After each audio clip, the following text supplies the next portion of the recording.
Viral video MP Gazi নজরুলের বিয়ে নিয়ে নতুন প্রশ্ন উঠেছে। সাতক্ষীরা ৪ আসনের সংসদ সদস্য ও জামাতে ইসলামীর নেতা গাজী নজরুল ইসলামের ভাইরাল ভিডিওকে ঘিরে নতুন তথ্য সামনে এসেছে।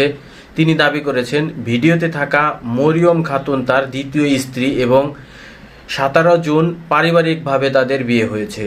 তবে গণমাধ্যমে প্রকাশিত একটি বায়োডাটায় দেখা যায় 22 জুন এমপির স্বাক্ষর থাকা সত্ত্বেও মরিয়মের বৈবাহিক অবস্থা অবিবাহিত উল্লেখ রয়েছে, যা নতুন প্রশ্নের জন্ম দিয়েছে। এদিকে 3 লাখ টাকা দেনমোহরে তাদের বিবাহ সম্পন্ন হওয়ার কাবিননামাও প্রকাশিত হয়েছে। এমপির প্রথম স্ত্রী মাকসুদা ইসলাম, মরিয়ম খাতুন ও তার বাবা মাসুম বিল্লাহ পৃথক ভিডিও বার্তায় বিয়ের বিষয়টি নিশ্চিত করে দাবি করেছেন, ভাইরাল ভিডিও প্রকাশ করে তাদের সম্মানহানির চেষ্টা করা হয়েছে। প্রয়োজনে আইনি ব্যবস্থা নেওয়ার কথাও জানিয়েছেন।